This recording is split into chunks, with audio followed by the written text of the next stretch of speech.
YouTube Live, I do believe we are live. Hello, universe. Hello, hola. I'm going to double check and make sure that we're going live. Huh? Yep, there it is. Oh my god, there it is. And you can hear me still, I think. Let me double check here. Yep, there it is. Oh my god, there it is. Oh, and you can hear me. I'm so proud of me. Yeah, but I can hear us through your mic. Oh, yeah, well no, I turned the phone down. Got it through the got phone. What's going on, chat? How we doing? What? No, don't do that. Stupid. All right, I'm gonna mute. I'm gonna mute it so I can look at chat as well. Buh. Yeah, right. So, we're live streaming. I'm still washed out like a mo, but I'll live with it. It's a lot better. Well, I think it was part. I think a part of it was also your fur. Probably. Yeah, it's all right. Hey, not man, a big deal. Barbarian's got to have fur around him somewhere. Okay. Right. Yeah. Well, I think you're also washed out because it's focusing on your water. Sons of bitches. Then what you do is you just cover up that and then come back, and it should focus in onto you, and it's a little less. You act like I know anything about taking pictures. Hey, I'm just walking you through this. It's what we've done in our entire lives. Yeah, you're not wrong. All right, ready to hit this button so that we have those things going? Yeah, I'll do that. Let's do this. Boop. All right. There it goes. This is wait, no, 3, 2, like that. That's what I thought you meant. You want a 3, 2, 1. I'm back to 0. 3, 2, 1, go. What's going on, y'all? Did you notice the working relationship me and this man have? We've only been friends, 11 years? Right. Something ridiculous like that. Oh, God. I guess 2008? No. No. I came in the DAG 2021. So. 2021? My age was 2021, not the year 2020. Yes, I came into phone fighting in 2021. Yeah, that makes a little more sense. All right, fair enough. So so I guess however long that, I guess it was maybe 6 months after that is when we both ended up at the Double D. Yeah, that sounds about right. Like hanging out with Blackhawk, being nut jobs and stuff. What's going on, chat? Good to see y'all. If everybody's around, there's 2 people in chat, I think. Maybe that's just us two. I think it's just us 2 being able to look at the screen. Yeah. I'm okay with that. Oh, that's why, because I am on the wrong account. So I need to switch over to that one. There we go. Oh, now I can see chat. Look My at us goodness. go. I'm gonna go to live chat so I can see what the heck is going on. There we go. Okay. Post that to the YouTube, to the Facebooks, because Facebooks. Yeah, just let everybody know they're live, and we're ready to do dumb things for their pleasure. Generally, their pleasure, a bit much. Oh, look, it's Fabic. How you doing, bud? Hey, what's up? I need to get Greg on here too, because he knows way too much about sword fighting not to take advantage of that. I actually know me and him would probably talk about how we improve video quality and streaming quality for steel fighting. I mean, if you saw what he did for Carnage, yeah, it looks a hell of a lot better. I'm for it. I think, Greg, what you might invest in is possibly an all 22 view, like they do for film review for the football teams. That would be it's one of those high. It's just a high screen. It's not made to be for public consumption. It's literally there to give to teams to review film. That's very reasonable. Okay, for the chat that have no idea who the fuck you are. Yeah, fair because enough. There's a fair degree of new people that actually pay attention to my shit. I mean, it's been a while. Also, steel fighting has had an explosive growth in the last 2 years. It's been crazy. It's nuts. I've loved it. It's great. Go ahead and introduce yourself. Go through your fighting background. Oh God. My name is Andrew Dionne. I've been doing some form of fighting in general since I was part of the initial group, so about 10. Maybe a little bit earlier than that, just doing SCA. My family doing it. So rattan fighting was the beginning.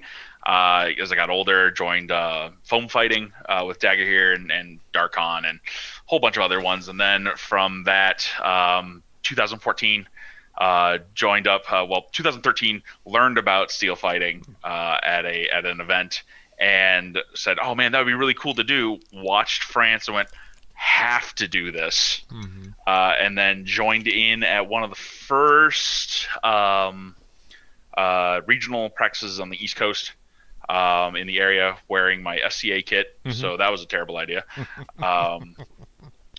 Using a rattan stick to hit things, so they made the mistake of thinking I could use a two-handed weapon for damage at first. Yeah.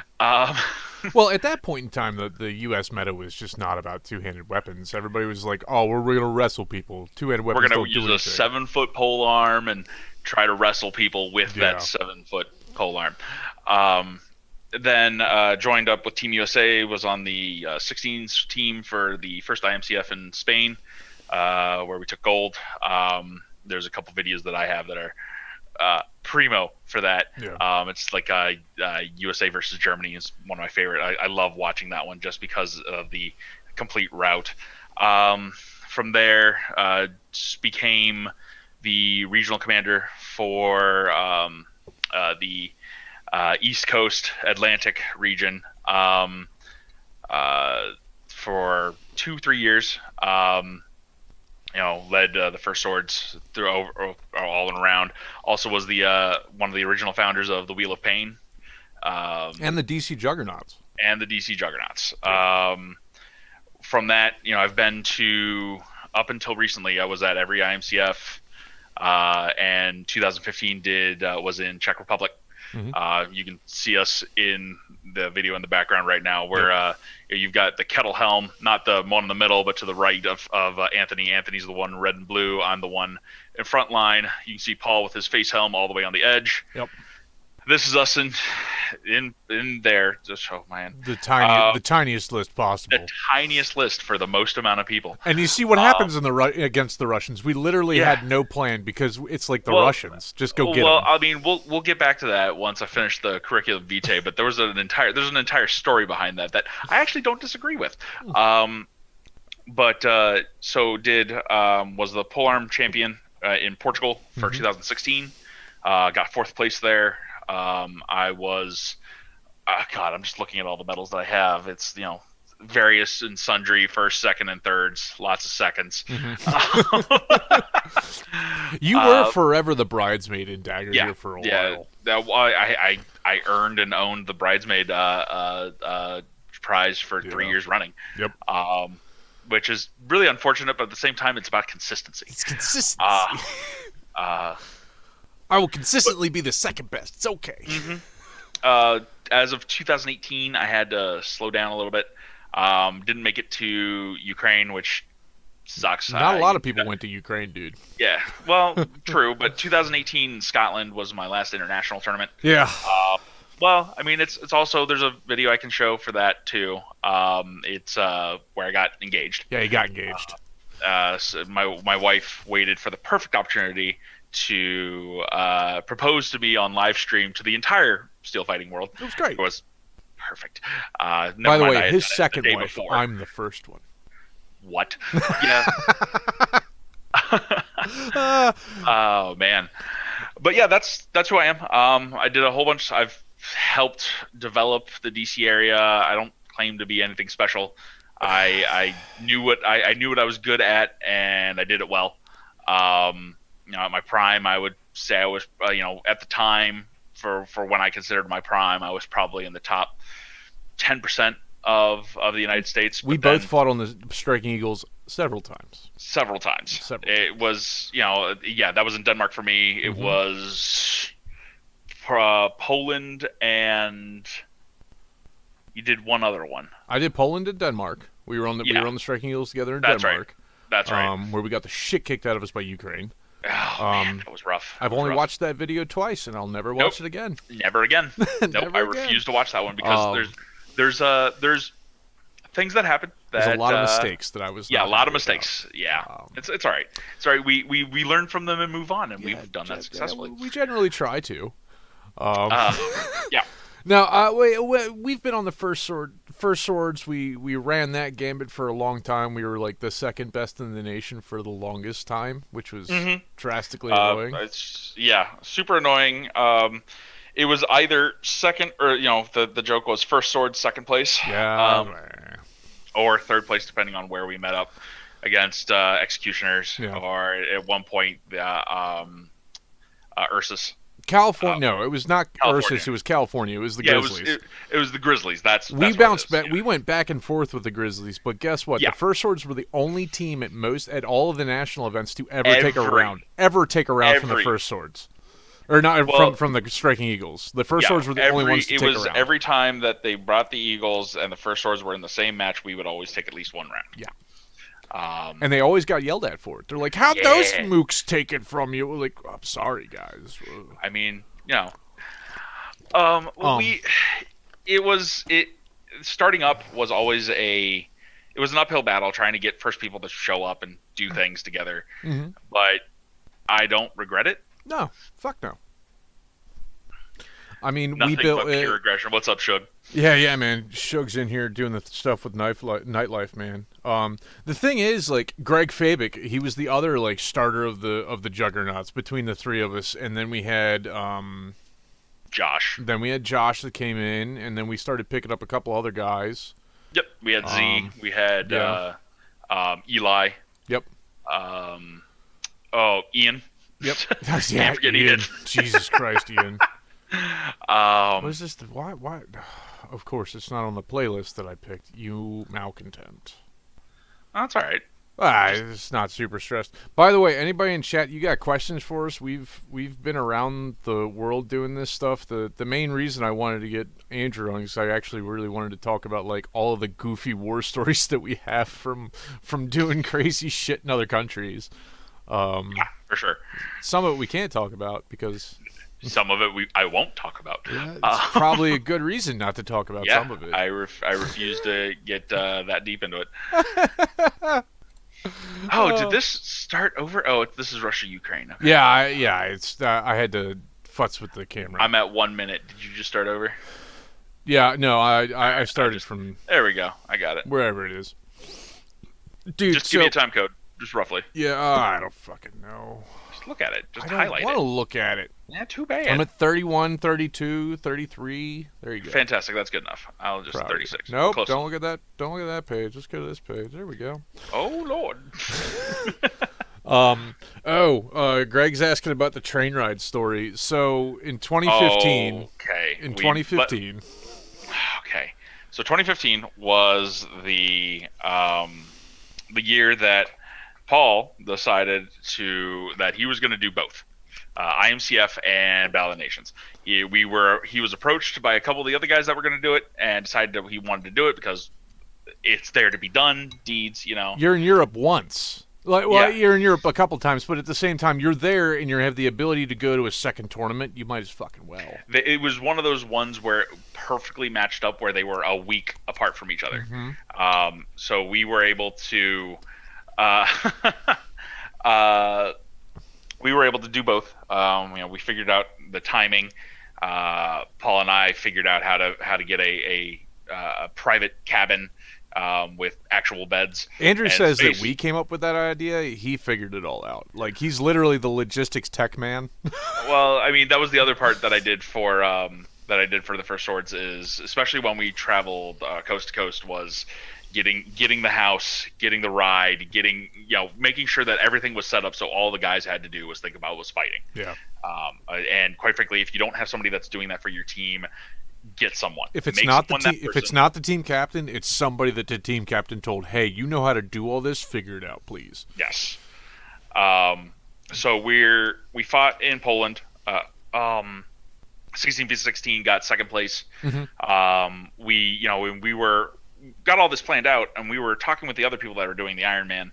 And how are you doing it? And we got no, we just waited until we got here to reserve a 6-person cabin. Like a 6-person cabin is big enough for 6 fighters, their armor, and there's no room. It's literally the same as our 2-person cabin, but for 6 people. And all of these dudes have already fought at one tournament the week before. Oh, that armor is dank. Horrible. We did not enjoy that. Also, they tried to leave some of their armor out in the hall, and the train conductor was not about that life. No, he was not happy.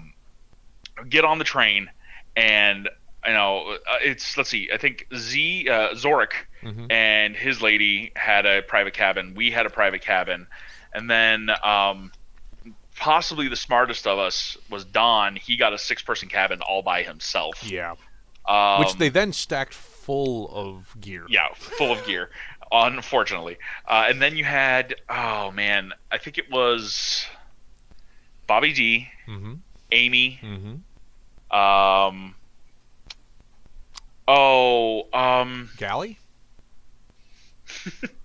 No, Gally. Craig. And Craig. Yeah, Craig, Nadler. Gally. Oh, and I'll explain one other thing of why our cabin was amazing.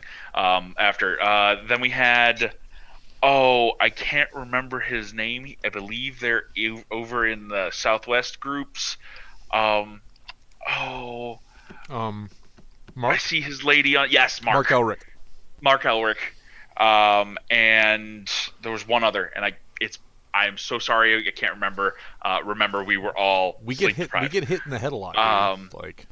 But they're in there, and they're trying to figure out where are we going to put all this gear. We don't have enough room to be able to sleep. And this is an overnight ride from Malbork, Poland, which is way north. You have to go through Warsaw, change trains, and then get to the Czech Republic and into Prague. Yeah. Overnight, you're getting there early in the morning. It's an 8-hour. It's an 8-hour train ride from one end to the other. With a stop at 2 hours in, I believe. Yeah. So we get our stuff. The other thing we did that year was we camped. Paul and I decided that we were going to have the full experience, and we decided to camp. So to do that, we talked to the Danish mead master himself, Peter. Who got us a tent. Made sure that we had cots, that we had a bench in between us. Yes. To a table and a bench. There was a full table and a bench. You're right, absolutely. That was the only way that everything could fit. And then space, and that was just for us. And then Bobby D wanted to get in. We was like, sure, you can use it. Yeah. But then everybody else wanted to use their tents because the USA tents were not enough. No, they weren't. And we were the ones in camp. Yep. So I mean, it was we kept the gear safe, and I had no problem doing that. Yeah. But the additional thing was we talked to Peter. Like, look, for an extra couple hundred, and specifically paying off Peter's debts. Yeah, you did. To people. Shout out to Weaver. Yeah. He made us. We still use the axes. Weaver made us axes in exchange for collecting on his debt. He would carry all of our gear, our armor in Peter's van. That when he went from IMCF to Botten. That was probably the most key part of us getting on the train and moving. All of our armor, all of our gear was already in Prague when we got there. That was the best. Paul, how tall are you? I am 6'7". Paul, how tall are you? Am I? You're like 6'4". 6'4". Yeah. These beds were made for Europeans on this train. Yeah. We're trying to fit, and I get we rock paper scissors for who's on the top bunk. I got it. I'm on the bottom, so maybe he doesn't die if it falls. But we try to get into these beds, and we're like, my neck, my neck, I can't fit it. So we're like in an S shape, like it's the worst position to give yourself scoliosis in on this bed, trying to fit in, and we're okay. They gave us croissants, there was coffee, we were doing well. It was stuffy in the cabin, so we opened a window. Yes, because they don't really give not a lot of air circulation in there. 3 hours into the trip, and we are out like a light. Dead asleep. We've got to get into town. We've got to get ready. We both wake up to the foulest, horrid smell. I was trying to puke, and the problem is that I put my face to the window to puke, and I got a full hit. We passed by about, I don't know, four or five drainage fields and waste waste dealing with facilities. And our window was on that side. Yeah, it was horrific. I woke up, like, if you ever think about waking up to a smell, you wake up to a smell. And all I have to do is I go and I close the window, and I realize I'm like, oh no, we're trapped with it now. We're trapped. We have to open it back up and just suffer until we're past it. I think it was probably a half hour of me and him just, like, bitching and moaning to each other about why? it. Like, why is this a thing? Why would you put things on? Oh my goodness. So, like, we deal with all the train ride and everything else like that, and we're going across now. When I usually say that, like, I'm going on campaign, when we say that we're going on campaign, like, this year we actually really fucking meant it, because, like, hey, we're gonna go camping for 2.5 weeks in Europe, inside inside castles and fortresses, because Petronil actually had a fortress on it at one point in time. The old wall was right back to our tent. It was 15 feet away from our tent. I know, because that's how far I had to run. So this is at the beginning of May in Poland, in Eastern Europe. Land. In Eastern Europe, it is the beginning of May. The beginning of May in Eastern Europe is like our early March. It is rainy and it is cold as shit. Now, when we first got to Poland, we didn't have any bedding. Peter said he would have bedding for us. There was no bedding there. He contracted it out to Arma Moscova.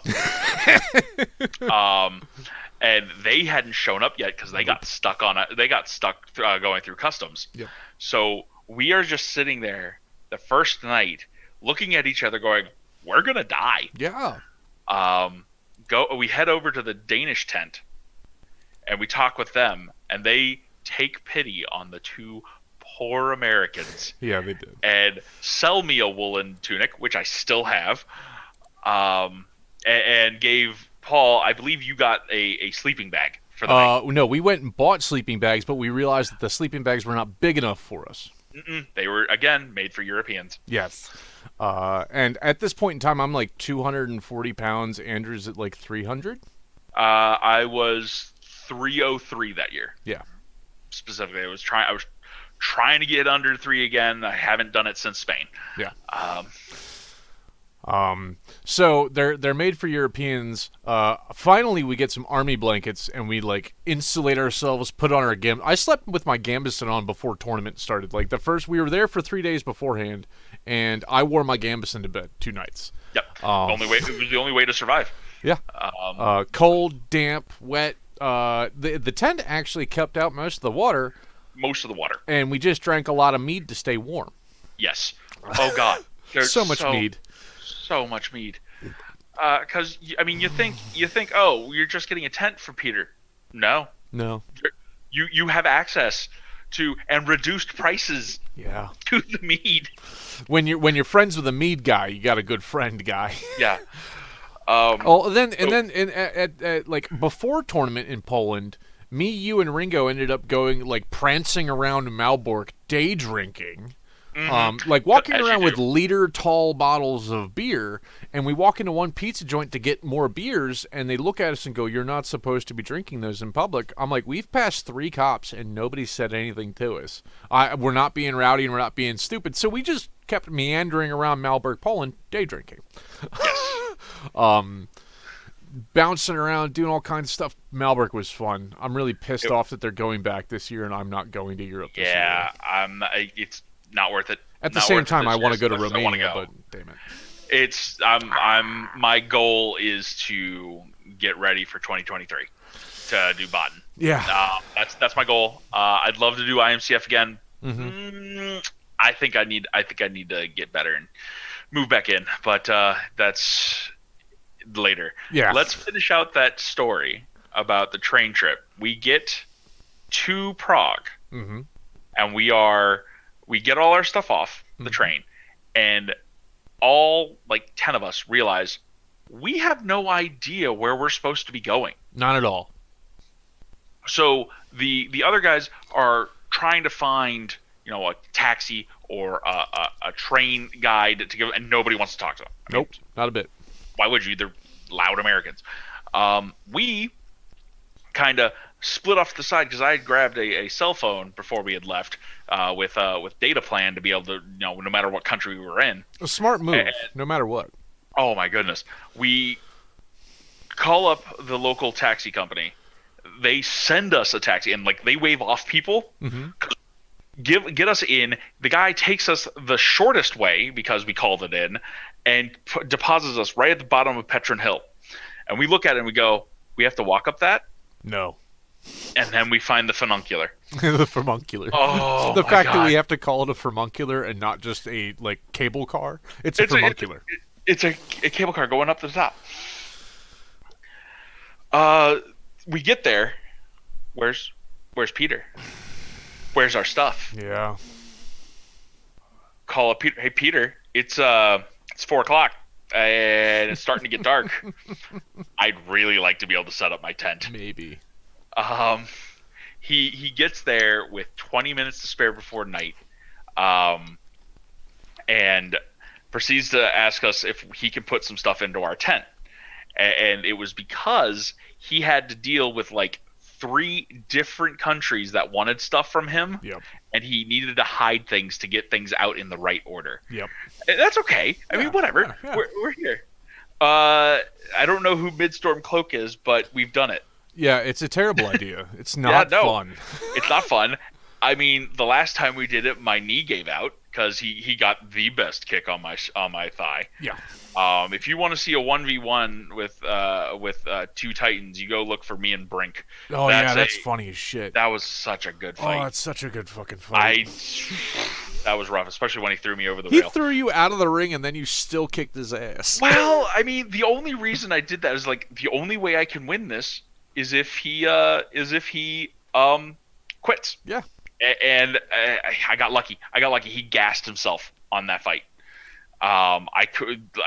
Unless I got him to quit, I was losing. Yeah. Just with that ring out. I mean, with the way they were judging it, there was no way I was going to win. Yeah. You made him keel over at one point in time. Andrew's got it. Yeah. Once because he was over in the corner, and I saw him do the slump while during the minute break, and I was like, all right, I can barely breathe, but I'm gonna stand up with energy and pop up and shake everything like I'm ready to go, and hope that the helm horrors he's having kicks up a notch. Yeah, and it did. I got lucky. Brink is an amazing human being. Mm-hmm. I got to spend I got to do Portugal with him. He was my traveling buddy that year. But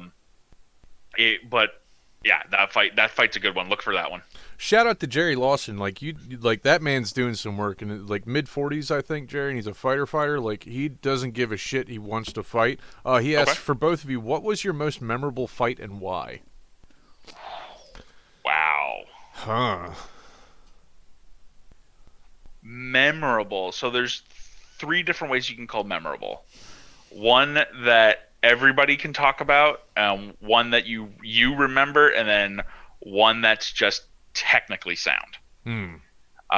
For me, the one that I love showing off is the fight is the 16-on-16 against Germany. I'll send you a link in a couple seconds so you can show it off. Yeah. Against Germany in 2014 in Spain. The route that happens also, I get 3.5 kills. And it's the first time that I'm using a Bardiche. I'm in because Adrian needed a breather, so they put me in. Oh no, Adrian was in that one. It was Trey. Trey needed a breather, so I jumped in with the Bardiche. Mm-hmm. Normally I was Axe and Shield. Ted, you're gonna have to ask. It's bad with time code, so you're gonna need to specify which video. Let's see if I can find it's. He really likes that 16-on-16 with Germany. You put on a clinic of movement and cross-checking motherfuckers. Yeah, it's legitimately one of my favorite. I'm gonna see if I can find it. I don't know if I can. It's hard. It's hard to find video from back in the day, dude. Yeah, it was. It was enough for me to find the videos that we've got going on. Right. I'm gonna go up and I'm gonna go just pull up the one that I enjoy watching the most. The one that is. It's the one that made me feel like a space marine the most. Right. And that is the 21 on 21 against UK. Where is it at? It's Belarus. It's Belarus. Go away, stupid thing. It's USA versus France. That's 2016. 50. I want UK versus. It's 10v10. My favorite fight to show off is UK versus USA 2015, where we took it to them. We did not play the games. There were a couple times where the UK versus USA. Yes, absolutely. You know what? I will follow along on that one. I'm trying to find that. Yeah, I know. See, the problem is it's on Larry's. I can't remember if it was on Larry's or his PK channel, but Larry had a whole bunch of video from the day one. When is this one? That's the wrong one. Okay, I can go back and I can look from here, go into Larry's, and I can do a search, I believe. Sort by oldest. Well, apparently I can't find the 2015 fight of us versus Britain. Well, that's unfortunate. Isn't that annoying? I know that it exists. I've seen it. Yeah, we both have. I'm gonna have to find it. It's I believe it's in their live stream. It's in there. Well, they broke it out, but somebody I think you can find it with Yuri Jafol. It's hang on. I can't just type Yuri into YouTube. You actually can. But it won't come up with. It'll come up with like 20 other Yuris. True. There's lots of Yuris on YouTube. The UK fight with us in 2015. Like, you see how small this list is. Let me bounce out of this real quick. You see how small this list is? It's probably only every bit of like 22 feet wide and probably every bit of 45 feet long. It is not a big list. You have 42 men in it. You have 42 dudes in it. Which one did you get? The UK versus. Here, I'm going to send it to you. Okay. In the Zoom chat. Yes. Look at you go. Select all. No, not all that. I don't care. While I'm doing that, I will find that Larry one.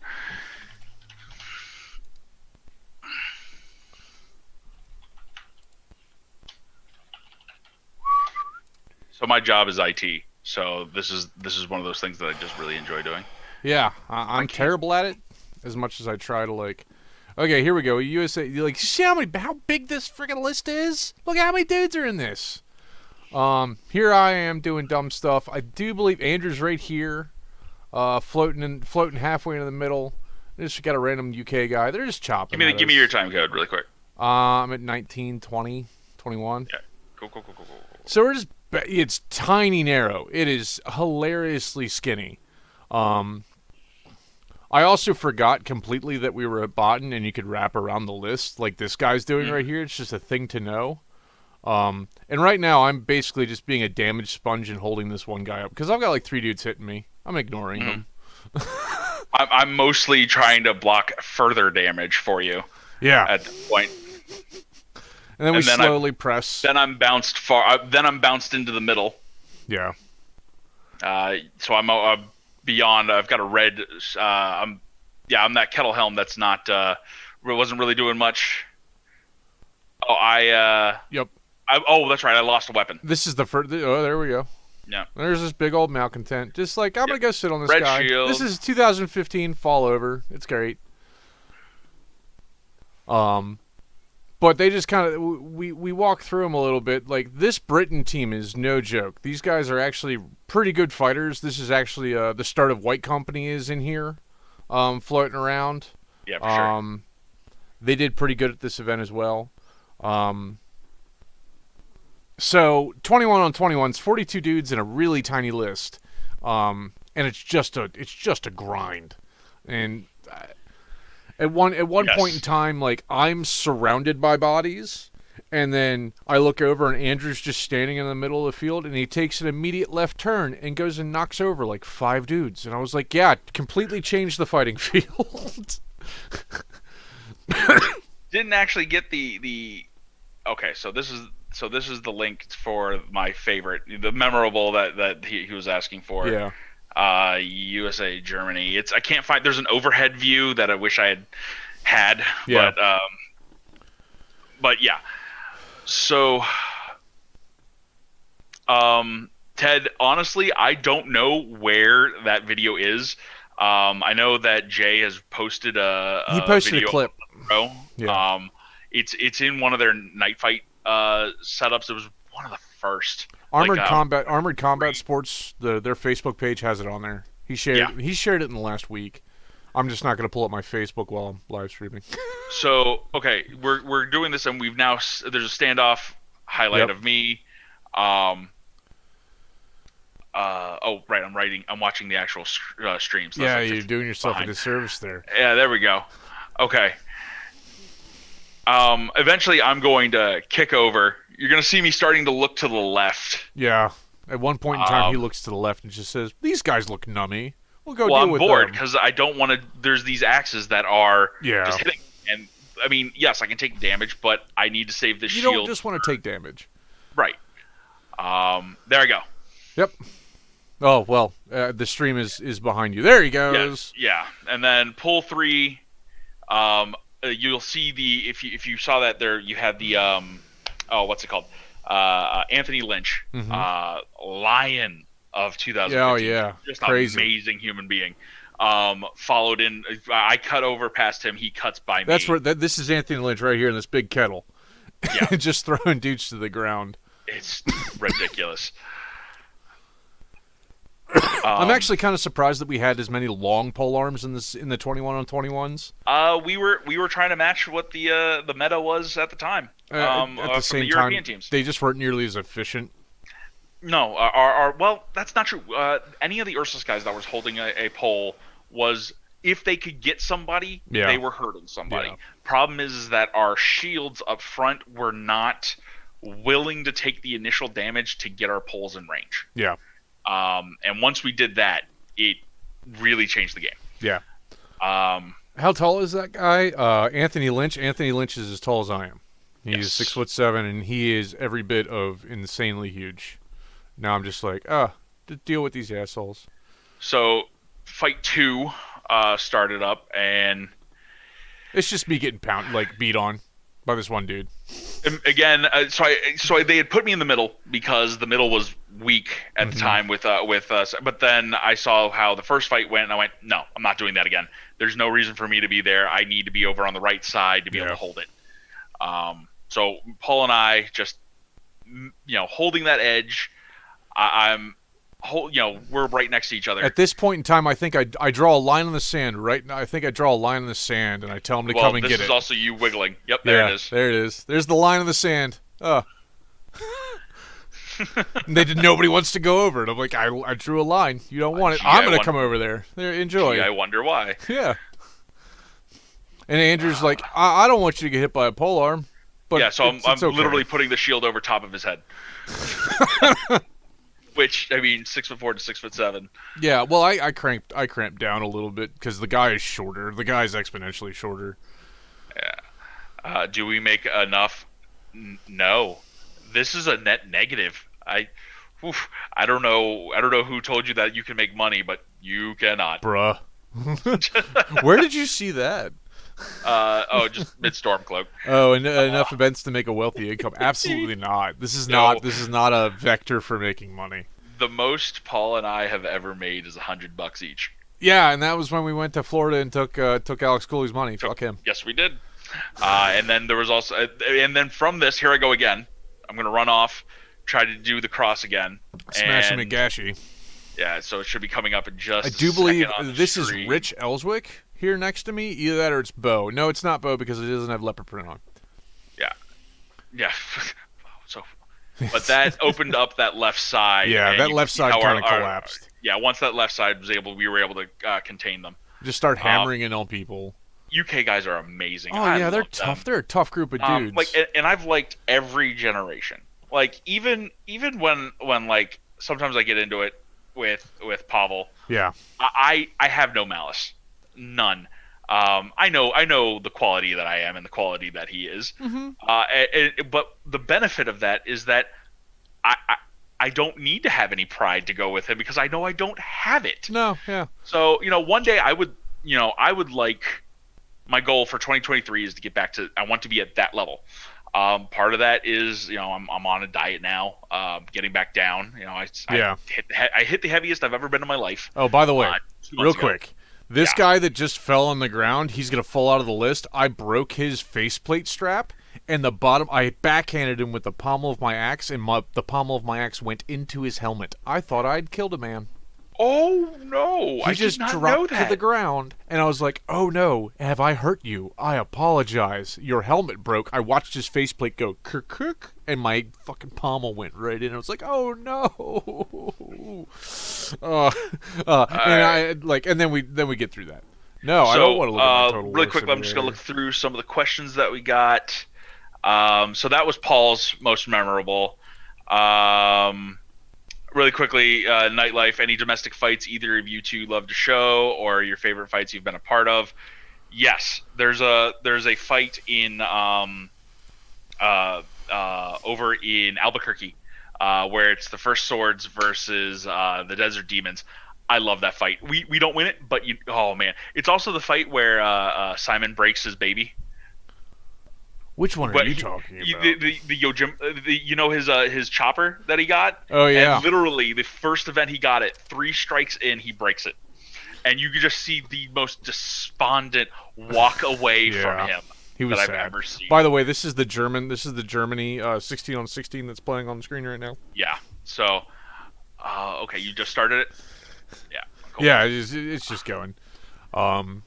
No, I do not play Warhammer. I just watch the Spiffing Brit because he has hilarious videos. So you're gonna see the Germans. Look how much bigger this list is. Look how big it is. It's so huge. This is Spain. It was on the same field as El Cid. Mm-hmm. Was filmed on. Craziness. And then we're gonna get rid of that, and then we're gonna keep watching it. They're gonna cut over. Let's see. I'll just do a thing. 1, 2, 3.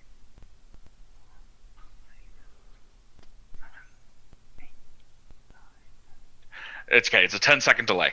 Yeah. So I should be 10 seconds off of whatever number is on that screen, but I can't see it. Oh Jesus. Why? Because you're gonna see them cut over to the 108, right. 109, 110. 110. Oh man, I am behind. Let's go there. Okay, so you're seeing the right side push in. This is the first one where they don't cut to the right. Yeah, this is part 1 or something. Yeah. Okay. By the way, Chris Wilkins, you did make $10,000. Yes, I did, but that does not cover any bit of travel expenses, armor expenses, like doing stuff in the States, like. Okay, I'm sorry. You need part 2. Oh God, what did you do to me? I messed up. That's what happened. God. Look, man, I can't be Part always 2. right. Look, it's on the same screen. At least that's something. All right, so let me know when you start it. How about that? I just started it. Fantastic. Great. We're on at the same time. They're grouping up. This is from the French team's German team? page. No, the French team's page. Okay. There is another view that is up that I cannot find, and I love it. Yes, lazy diving, Greg. It was super effective at the time. I wonder if we could bring it back and use it. Man, I don't think it's as effective as it used to be. Oh, probably not. I'm not telling anybody what the lazy Ivan is at all. Yeah. No. So, how much do you guys think y'all's DAG and SEA experience helped with the armored combat? I feel like I've had almost to relearn how to fight when transitioning to steel. DAG gives. Oh, this is. They're about to do the. Yeah, they're about to go over. I'm currently second from the left, and now going over with that Bardiche again, the big kettle helm. Yep. Oh, there he goes. He starts swinging it. Yeah, start swinging, and then the guy's going to chase me out, and I'm going to throw him. Yep, through. That's one. He's going to throw another guy. Second guy's going to come at me, and I literally punch him to the ground. Yep. Then trying to figure out what to do next, running down the field. Lost a little bit. Well, no, I chased. I made a guy go. I made a guy go over. That's my half, and then you can see this giant axe. I have Scott Strickland gave me found a guy from that was there as a tourist who sent me the video of that last shot. It is the shot that I send to people or when they need like an elevator pitch. That is what I sent. I'm literally just repeating that axe rig. Oh well, here's I can and we do. Oh, I guess I can't really do the one shot, but I'll show that later. So I think foam fighting experience it brings good instinctual stuff, like good field awareness, good like agility moving. The fighting wise, like you're not gonna know, you like being able to hold a stick and everything else like that, being able to hold a sword. I think that is extremely important. The 360 view. Yeah. Is SCA doesn't have the 360, so I mean it kind of you keep forgetting about your back because you don't gotta worry about it. Whereas DAG especially, Darkon, those two especially, if you're not watching your back, you're gonna get ganked. Yeah, because sometimes that's all that people can do, and that's how they make a living. Mm-hmm. And I mean, fine, whatever, you got me, but I'd rather not let that happen. Generally. The weights are so different that it just doesn't feel right. You cannot throw some of the shots that you can throw in foam fighting.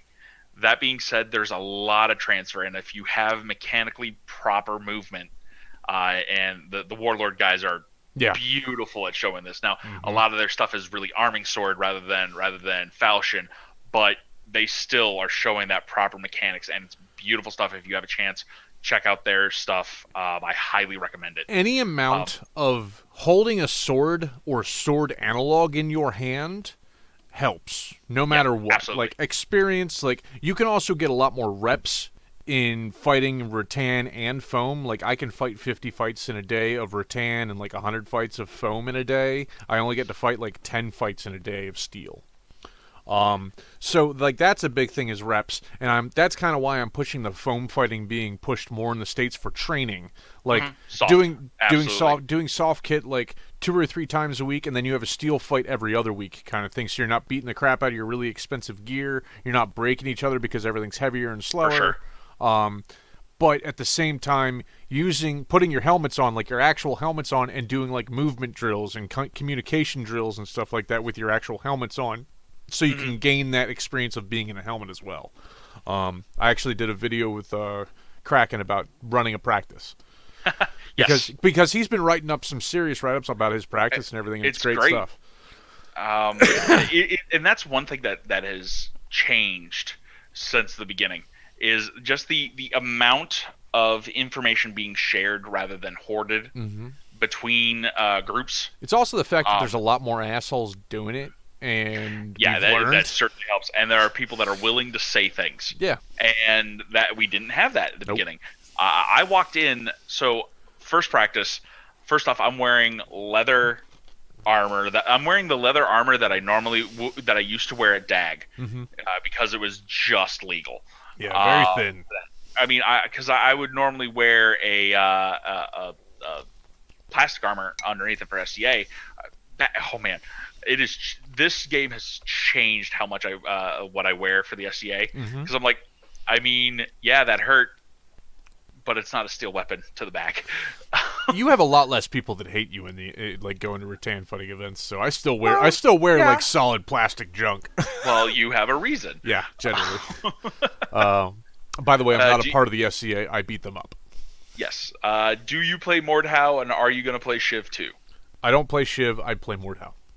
I have played none of them. You should play Mordhau with me. Well, so the problem is that I'll look into it. But the reason I don't is because a lot of the guys that I do play online with, when I first showed them that this is what I do, like, oh man, you got to play Mountain Blade, you got to play Mordhau, you got to, for honor. I'm like, yeah, but then I'm bringing home work, and I don't. That's not the thing. I'm on here to play dumb games. You come play PUBG with me. I do play a lot of PUBG. I am so bad at first-person shooters. I love, but PUBG is not even really a first-person shooter. It's like a camping game. Like go and grab stuff and then sneak your way across the map. I did play a little bit of Rust, a little bit of PUBG, Fortnite, those games. But nah, I think I'm gonna stick with the. Holy shit, we got 31 people in chat. What's up, chat? If you have anything to ask of us, like me and Andrew's been doing this for over 10 years of this stuff. I've been in it about 6 or 7. No, you came in literally the next year after me. Well, no, you've been rattan fighting longer than I have. Oh, you've been foam fighting longer than I have. Describe, I actually, real quick, it has nothing to do with me. Describe how the practices were, like when I first came to that practice, that regional event. How did that event go compared to like what regional events are now? So regional events now, and then are very different. Two very different animals. They're two different genuses now. That first practice was the closest that a regional event has been a practice outside of the one I attempted to do in New Jersey. Yeah. Before that 3v3. Yeah. So what you had for that one, we found a Baltimore gym that was willing to let us use their turf, as long as we didn't hit the roll up door. So we had soft edges, except for one wall that was brick, so we didn't care. Yeah, we just pounded on that. So that one was everybody that was in the Eastern Div. So that was New Hampshire all the way down to Florida. Showing up because that was the only way we could get realistically at least 16 guys. Yeah. To be able to have 2 5-man teams. Yeah. Yeah.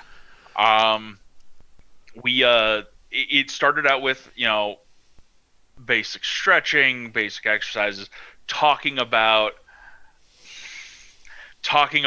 the center, flanker, and guard, setting up how the 16s would be set up and who would probably be doing that, and so there would be a lot of the basic, which at the time, again, this is 2014, or actually no, this was 2000. That was 14. It was 14.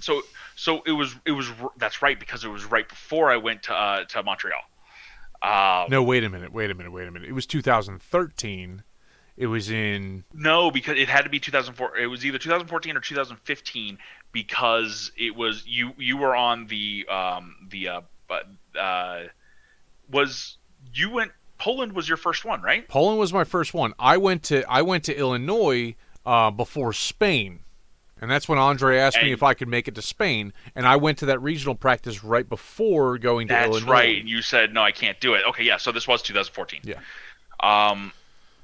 And we're, it's, there's a who's who of the originals, and we're trying to get some, this is before the CrossFit demo. Yeah. And yeah, Java, that's it's Rus armor. It's not Mongolian style. 1380s Novgorod, Russia. It's not a good armor set. But we went over basic plays and basic movement. What pole arms were you using? Bardiche, and that one was. You weren't using metal pole arms. You were using rattan sticks with that's right, vulcanized rubber heads. Because we didn't want to damage the armor. And Greg can confirm. Rattan is not great for helmets, especially even 13 gauge mild. Nope. Because my first regional, I caved it in. Yeah. And that's why they thought that I was going to be really good with a pole arm. Yeah. No. I am great with a tourney pole arm. Yeah, you're great with a tourney pole arm, but not for penetrating the soul of another human being. Yeah, I am not an Axeman. I do not follow the American meta. I am quite happy at playing Buckler and Falchion. Andrew is one of the best tar pits in this sport because he can grab a hold of 3 people, put one guy in the corner, and hold on to 2 guys and just go, oh, There are other people around me, and the rest of the team is synergist. Synergist. Yeah. It's either that or this motherfucker starts on one side of the field. You give him 3 steps. He's at full speed and hitting you like a freight train because you're not looking at him. You're looking at me, or you're looking at Ian, and he blindsides you. The crackbacks. Yeah. But so that practice that we would do, I think it was maybe an hour or two of out of kit, and then it was spend an hour getting an armor. Yeah. And then the next 3 hours of trying out fighting, changing tabards to, mix up the teams. Yeah. Zorik gets hurt. And so we all look at Paul, look at Zorik's armor, look at Paul. Zorik comes over and he grabs, he's like, point to your hip. Show me where your hip is. We don't have enough people to keep going because people are getting injured. Yeah. Oh, what's up, Israel? What's going on? Let's see. I'm a rookie for my team. Cannot fight for COVID, but everything you share helps me a lot. Oh, absolutely, man. We're happy to help. That's what I'm here to do. That's why I made the YouTube channel. I'm going to be putting out I've got a lot of content already figured out. Stuff teaching about like rail discipline, how to fix your armor, how to replace straps and stuff. Like I've got a bunch of stuff coming down the pipeline. So keep your eye on the channel. We've got lots of stuff coming up, and I'm going to keep doing interviews with all my old buddies and all the guys that have more knowledge in this sport than 3/4 of the people in it now. This fight, that's all it was just fights to try to get reps. Yeah. That's all it was.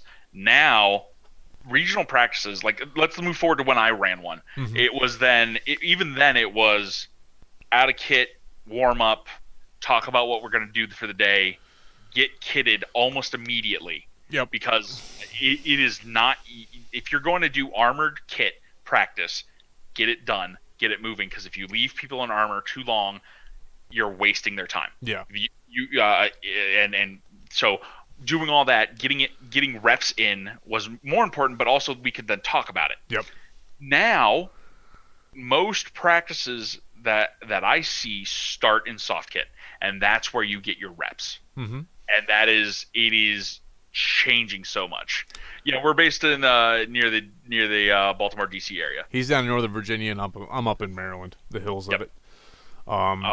By the way, shout out to everybody real quick. After this live stream, Trash Night Ringo will be having Craig Michael Ivey talking about the history of the sport on his Twitch channel at Trash Night Ringo at Twitch. I want everybody to, like, once you get out of this stuff, I might put up a really short video on the YouTube channel as a thing. But go and check out Ringo's thing. I figure before I lose too many more people in the concurrent viewership, I'm like, hey, things to know, because I accidentally scheduled our live stream on the day that he usually live streams, and I'm like, we're early. It doesn't matter. We're the early show. Yeah, we're the early show. What's up, Josh?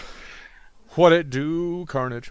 So, but yeah, practices are so much different, and exponentially. Maybe if you ever get Josh on to talk, mm-hmm. He can go over what those practices are like. Oh my dude, the Jabba. Let me tell you, the prices I paid. I bought some armor that is overpriced. Especially when starting out, it's rough because we didn't know. I mean, back in the day, a reasonable number was around $5,000. Yeah. And realistically, it's you just couldn't get stuff. And then slowly, the prices came down, and the reason I was able to save so much money is I made my blue kit, and it's in tatters right now as mm-hmm. I rebuild the skin. Yep. Hey, what did I do for my first kit? I went and spent I spent $1,100 on a helmet, $450 on Bazubands, and $750 on gauntlets. I then made the rest of it with Greg Fabic. I made it with Greg Fabic in his shop, and we made our stuff at Greg's shop. Like, find a local guy that's like from an old head from the SCA that has an idea about metallurgy, and like if you're making stuff out of 4130, which is what I suggest. Find a guy that can heat treat it for you, because all the rest of the shaping and everything like that is perfectly fine. It's really easy. But going from that, a rawhide hammer and a shaping bowl. Yeah, that's literally all you need after you've cut it out. Cutting out can be done with an electric shear. Weapons cost back then, Greg. You're very correct. Oh my God! Like how much did it cost us to get? I mean, Oh, I think my falchion cost almost as much as my shoulders. It was like 350, 400. I still can't believe you bought shoulders for $400. The only reason I like those shoulders is that they actually fit my giant, ridiculously rotund shoulder, so that is the reason I like those. It is why I will try to figure out how to modify them to look like whatever kit I need them to look like, just because they fit. Yeah. It's the costs are ridiculous, but now they're under. I mean, you can get a decent kit for $1,100. Well, here's the thing: there are starter kits for $1,100, $1,200. Craig Michael Ivey just got a full TI kit, custom made to his body for $1,600, except for helmet and hands. The rest of it's titanium. That's insane.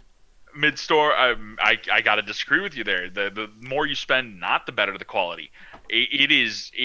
You're at some point you're getting sunk costs. When you can get 4130 for a reasonable price, or 30 HSG.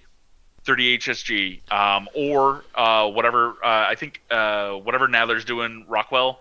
Yeah, 43 Rockwell. With I think I don't know if he's doing 4130 exact or he's using 30 HSG. It might be 30 HSG. It might be 1050. I don't know what He's also chasing that Indian Armor Dragon. No, but it's the spring steel. It's spring steel for sure.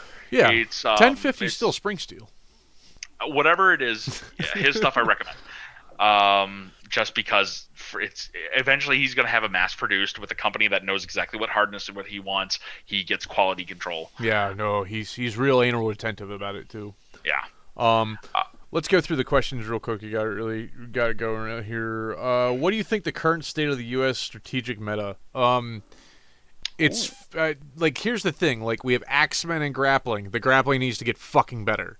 It's too inefficient. It's not good. I think people are throwing good energy after bad. Yeah.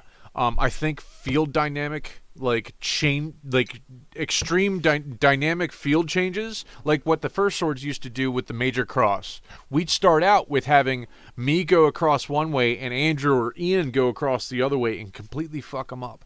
And we'd get teams right out on that. Dynamic field movement and being able to maintain the teamwork and cohesion between everybody because you can communicate. So the IMCF meta, especially in the States, without the wall, needs to be more dynamic. Yeah. We're watching too much wall play. Yep. It's boring. It's boring. B, you get bogged down in letting your heavy hitters do the work, and eventually you run out of heavy hitters. Yeah. I would rather, if you're going to be stuck like that, you need to instead work on how do I get this guy off of me to go run to the other side to go hit somebody and then be available. Somebody like me, at what I do is, like you said, tar pit. Yep. Grab people and hold them so that we have that power play. Yeah, being able to make the numbers game work is like that. I think that's the biggest thing for us, is making the numbers game work to our advantage. The fastest thing that we need to learn is that quality of me needs to be less and less important, because what needs to come up is the fast takedown. Mm-hmm. Get one. Efficiency. It doesn't matter where you get it. Get that one. It's compared to the and then the American HMB meta. I mean, the rail's going to be there forever. Yeah, it's going to be there. It's how can you get somebody to willingly let go of that rail? Oh, these guys went in a full board. These guys. Yeah, they did. Yeah, they did. I found day one of the 21 on 21s from 2015. So this was a lot of this. I believe this was Austria. This is Austria versus is that the Czech Republic? I believe that's Czech. Yeah, red and blue. Red blue. Yeah. Oh yeah. By the way, we both do IMCF and HMB rules, Bout rules and IMCF. And your timeout. We have both fought at IMCFs and Boutons. Yep. So and with me being a member of all the organization in the States, I fight all the rule sets in the States. I fight where I can. Yeah. And I haven't fought for a year and a half. The Koof been in the way, man. The Koof. Yeah, well. COVID. Now that I've It's terrible. I'm on the list waiting for a vaccine. The moment I have a vaccine, I feel more comfortable. I do not have a YouTube channel, but then again, that's because I'm not photogenic. You are. You just don't have the time. I need people to prompt me for questions and things like that. I am not the one to start up things. And he's not going to try and compete with me. No. There's no reason to. I can just keep having him on this situation. Remember, we can do stuff. I'm his PR control. It's always what I've been. You want that job? It's like the worst job possible, bro. Well, I had that job for the longest time, and I haven't needed to in a while. I've gotten smarter, and then I got dumber again. I don't know. Yeah. We had. Let's see. What's another good one? Another good story from the campaigns. The tower. I'm not gonna. No, okay. You don't have to go. You don't have to go into the night after, or the later on in the night, That's the fine. Tower. So talk about international cooperation. Yes, this was one of the first So there's always generally after the end of these events a mingling. And all the teams come together and drink. I mean, this is realistically, we're all in pain. Drink. Yeah. But this was mid-tournament. This is day 3. We had the day, or no, it was day 2 because we had the day off on day 3. And it was only people who had the day off that went. Yeah. So the Kiwis spread the word, the New Zealand team, that they were going to host a party in this old bar just down the street from Malbork. And a lot of us were like, oh yeah, that sounds like a great idea. We show up and we realize it is literally one of the old towers of Malbork Castle. It's been separated away. It's an old holdfast tower that was outside the limits of the castle. So we're like, oh, that's pretty cool. We go up and it's like, what floor are we on? Oh, the top one. Oh, so we keep going up. There's 5 different levels. Each one was a different kind of bar. Yes, but it's the same bar. They just the bottom level was for the barflies who didn't really want to do much. It was a real chill scene. It was real nice. They were there to drink and go home. Yep. Second floor was darts. Mm-hmm. Third floor was like a disco. Yeah, there was a modern disco. Fourth floor was dark because I kept tripping. It was a punk metalhead area. Yes. And then the top floor was where we were. Yeah. We get up there, and you can feel this building's there's just the tiniest bit of sway. Yeah. Which at the beginning didn't matter. No, not a bit. We get up there, and at first it's just a bunch of Americans and a bunch of Kiwis. And some local Polish that were hanging out playing on a guitar, and they left very soon after. Very soon because more and more Americans showed up. And we got, a little rowdy. Tapped the first keg before anything officially started. Yeah. Pulled the second keg out, and then we had Australia, Quebec, Austria. The Danes. The Danes. The Danes showed up with 3 cases of mead from Peter. Yes, we had the Irish showed up. I think there was one guy from the UK. From England. Two of the guys from UK came up. Yeah, and then we had America, we had New Zealand, we had there was a couple Poles. I remember that. Poles. They didn't drink. No, they didn't. Because they had to fight 5-on-5s the next day. So we're all in this. God, I guess the room was 25 by 25. Yeah, something like that. Tops. And we're up there, and everybody's kind of in their own cliques. Mm-hmm. And Paul and I decide, no, this is dumb. Yes. We're up here to drink together. We're gonna drink together. Yep. So Paul and I first go over to the Austrian and start discussing World War I history and politics. It was a great time. Was it great because the dude was about it. Yes, he was. He was upset, but he also was into it. Yes. That broke the seal, and you had these countries just everybody found, if there wasn't a common language, there was somebody had a common language to be able to interpret. Yeah. Within 10 minutes of starting the World War I conversation, I looked at Andrew and I had him start making toasts, taking toasts and yelling them out of his ass and making everyone drink more. Yes. Like hollering out, take a big drink, all the other things. And then we tapped that keg. Went down for another one. They said, we don't have any more kegs for you. We didn't think this was going to be that big. They lied. But if you give us 10 minutes, we'll get another one. They literally went down to another bar and bought the keg. Yeah. They also charged us double. Yeah. Which, I mean, whatever. We were drunk at it.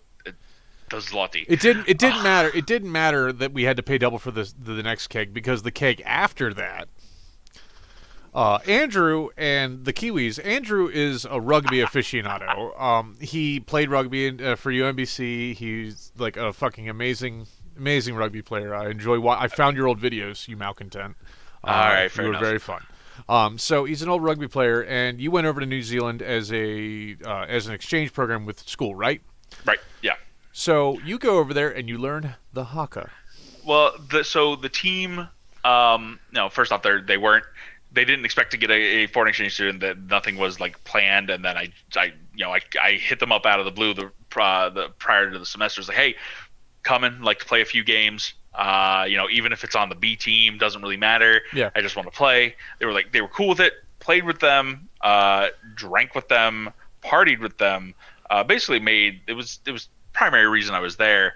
And then learned from them, and then finally there's a shed session where fines are given out and penalties for various infractions over the year. But then there was a haka, and we did kamate, and I learned it prior, talked with the guys about what it meant, understood it, and so they were pumped that I understood and was doing it with them. So the Kiwis decided to do one. And I joined in, and they were at first surprised, and they were down with it. It's not that you joined in; you were prompted, and then you started, because they were surprised that you knew the haka. Yeah, they were surprised that you knew kamate. Yeah. And as soon as you started doing it, there's a lot of stomping involved with the haka. There's a lot of yelling involved with the haka.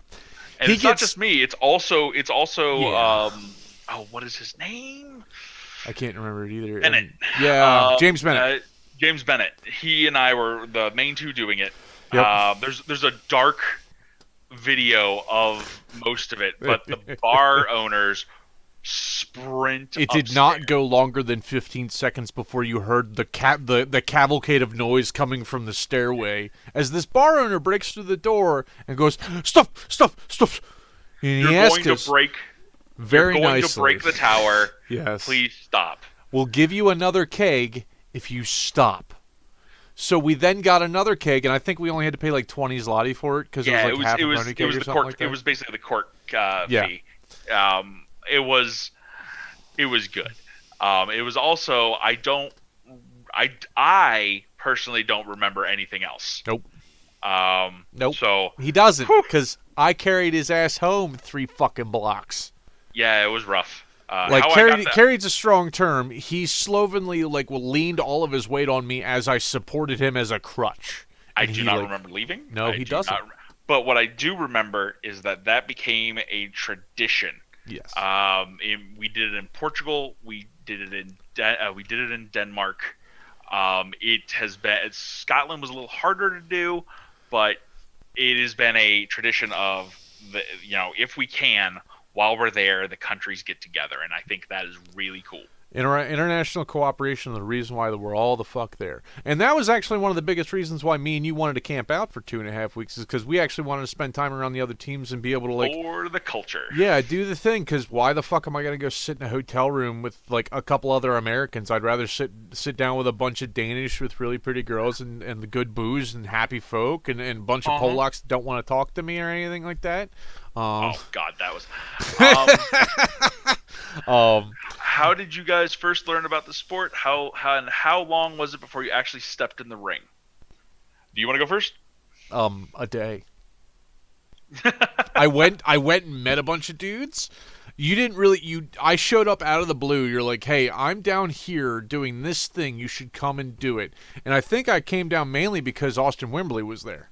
Yeah, I came down to visit with Buddy Bam Bam. Yeah, different Bam Bam. Different group that we did. There's a group called the Kensmen. it's a we have fun LARPing. We have fun LARPing. But, so one of our other buddies came up, and I'm like, I'm gonna go see him, and you're like, but it's a steel practice, so I threw my rattan fighting suit in the back of my car, and I'm like, well, I don't go anywhere without. If they're fighting somewhere, I'm gonna bring my armor at least, even if it doesn't work. Good thing I brought my cup, but yes, I went and met like Jay, Cat, I'll Andre, tell that story like about all Montreal those guys and everything else like that. I met all those dudes that night, and the next day Zork got hurt, and he put me in his armor. So a day.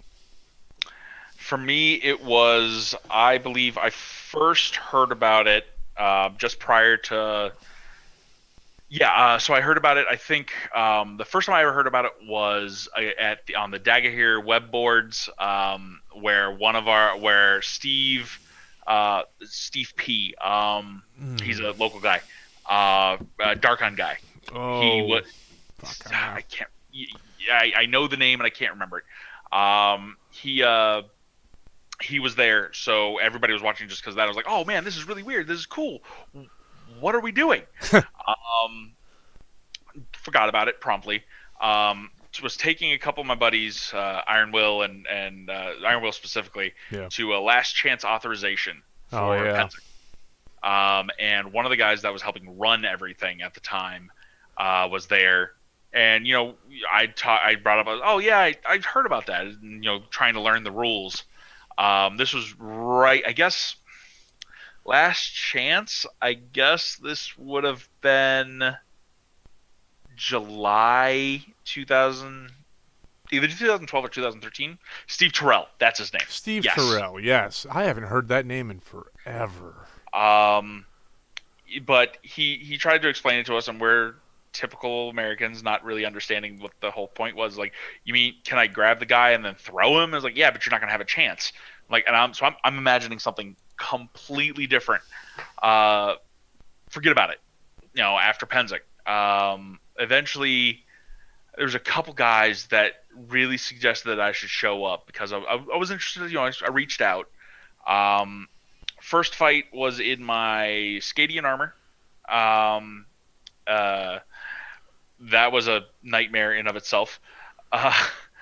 From that, I then went to Greg Fabick's house a lot to both practice and to get my armor made. Yep.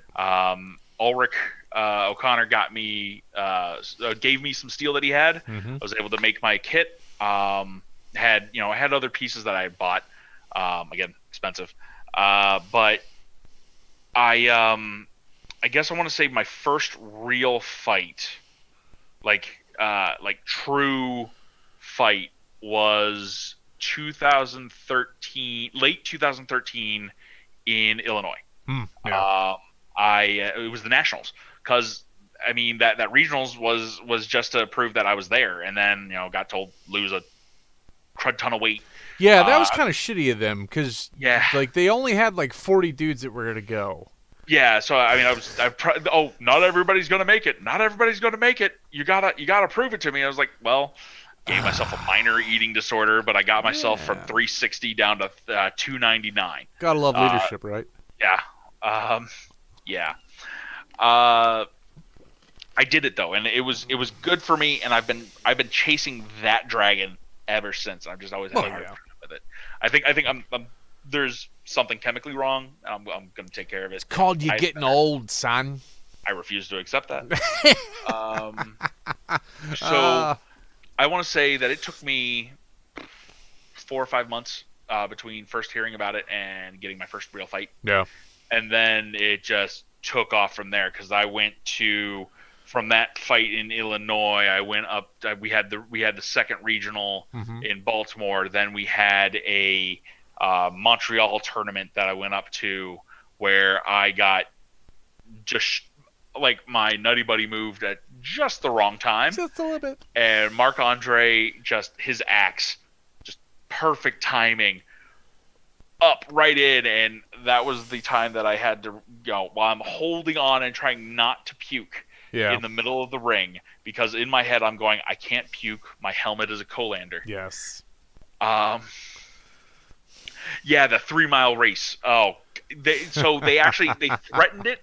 They threatened it, but it never happened. The 3-mile race was that, all right, we're going to make you've got to be able to do 3 miles in 27 minutes. That's ignorant. Yeah. And nobody did it. It was never done. It was a threat. By the way, that was Bobby D getting hammered on by 2 pole arms. That was pretty cool. Yeah. Was that France? This is against France, yeah. Yeah. This was the first one. This is our fight against France that we lost. And we by the way, this guy over here with this kettle, he doesn't have the bottom part of his bivor is not attached to his kettle helmet. There is a slot that's an inch wide. He has an open face. Back then the rule was if he has an open face, he can't hit you in the face. He can't hit you in the face and you can't hit him. Because it's only fair. My shield edge could have gone in there and hit him all the way across his eyes. It just was terrifying every time I came up against one of them. And thankfully, that has been outlawed. Thank God. Because that's when HMB is actually slowly picked up their safety restrictions. I'm kind of happy about it. My belief is when the split happened in 2014, where the IMCF was created. Mm-hmm. Honestly, IMCF could have failed completely and utterly, it would have served its purpose. Mm-hmm. What happened is the year after. Because honestly, I really do believe because of the Duke at Belmonte or Count, or I honestly forgot. He's a Count. Put so much money in, and the response we got in Spain. Oh yeah, having 30,000 people on site. Yep. He was so happy he made a profit. It was amazing. Yep. And because of that response, Bout realized if they did not improve, it was going to slowly get closer and closer and closer. You were going to have teams that wanted that feeling of having 30,000 people cheering for them. Yep. So they improved immediately. It was immediate effect. We watched the team go to not Tregear, the team that went that 2014. For Bout. Yeah. It was I forget what Knights of Lamia? No, that was not the name of the group at the time, but it was more that they went. That group that went, they experienced what was, and then 2015 we saw so many improvements at Battle of the Nations. We went from 36 because they were competing. They went from the USA went from 36 to taking 4th in 21s. That's the best any team from the U.S. has done at Bout. Yep. Your year is also the only year that a USA team took a round from the Russians in 5s. At the time. Have they taken another one yet? Yes. Okay, good. I forget if it was Ordo or IP in 2018 or 2019. Good. Forget which. But no, there was the year that one of those two were everybody's whoa. Yeah. The United States is coming, and so it was that happened, and we were the first. There were a couple of Scourgrams on our 21-man team for this. Yes, there was. We did have a couple of Scourgrams because we're North America. There were also German. There was also Germans. Did we have a German or two? Yes, we did. They actually drew lots to figure out who was going to join. A bunch of people got hurt, and the Germans didn't have enough dudes to field a 21-man team because there were 3 teams that dropped out of the 21-man team. Yeah, Tregear, Croatia. That's what was right. Tregear. Yeah. It was that literally the creation of the IMCF. Like I said, it could have failed. Yeah. Completely and utterly, and it would have done its job. Now, here's the thing. I like the rule set of IMCF a little bit better. Rail hugging's annoying. Yeah, I hate it. Yeah. It slows things down to a point where you're just there. And even teams like White Company and Partisan. Burn and Partisan, it takes forever. Yeah, well, they time out. I've watched multiple things of Buhurt Prime and Buhurt League. So annoying. I want them to improve that, figure out a way to have it but restrict it. Yeah. Or pull a dynamo and have knee height rails. Yeah. That'd be that cool. was the only reason. That was the only reason it. I wanted to go to Dynamo. I wanted to throw people over that rail. That was the only reason I wanted to go. It's a pretty reasonable want to have. Mm-hmm. So we're getting on an hour and a half here now. Of us jibber jabbering and such like that. Somebody said something about kettles. Kettles aren't seen often now, it seems. Not now because they're steering wheels. Like you could just grab a hold of that brim and just jack a guy up. Yeah, and it's not what everybody thinks of because I used to wear one. It's not this that they're going to turn you this way.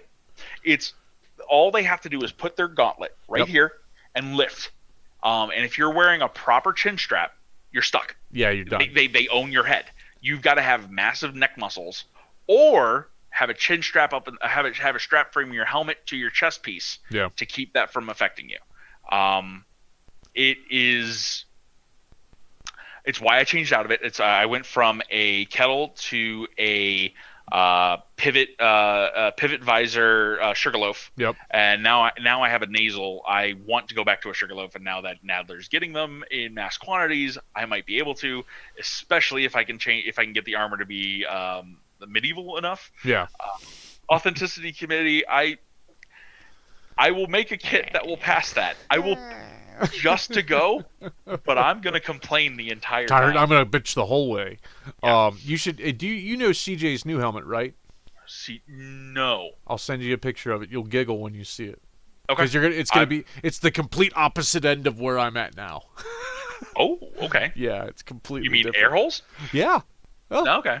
You can see stuff and breathe. It's scary. Look at this guy in this wolf rib. You notice that there's no bars on either side of this wolf rib. This man's a harder man than anyone.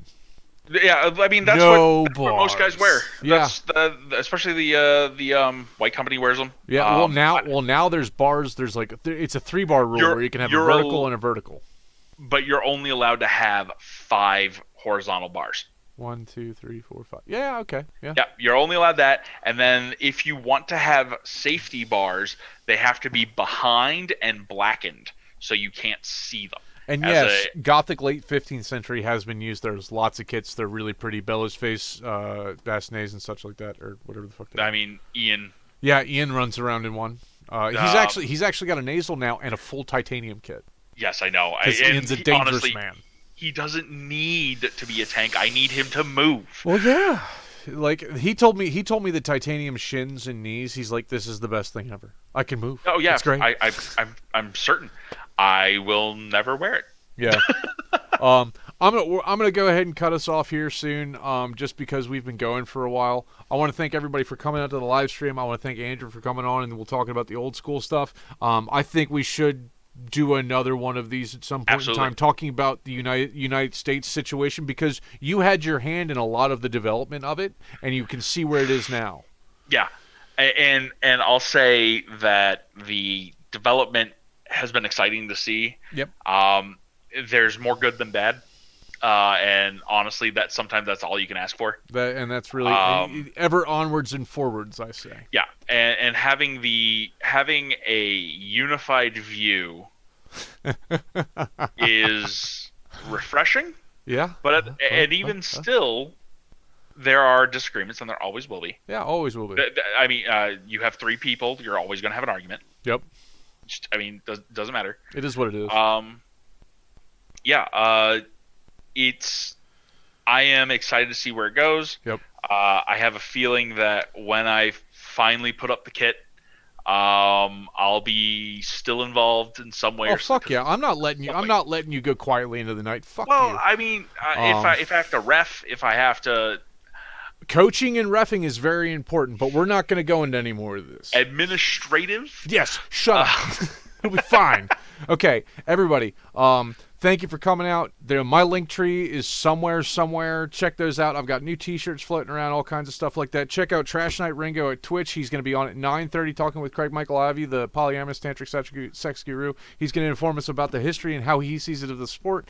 And it's going to be a great time. I want to thank everybody for coming out. I'm going to get the hell out of here and shut up. Yep. If you have some reason you want to follow it, it's Instagram is Juggernaut Drew. Damn right. Get it.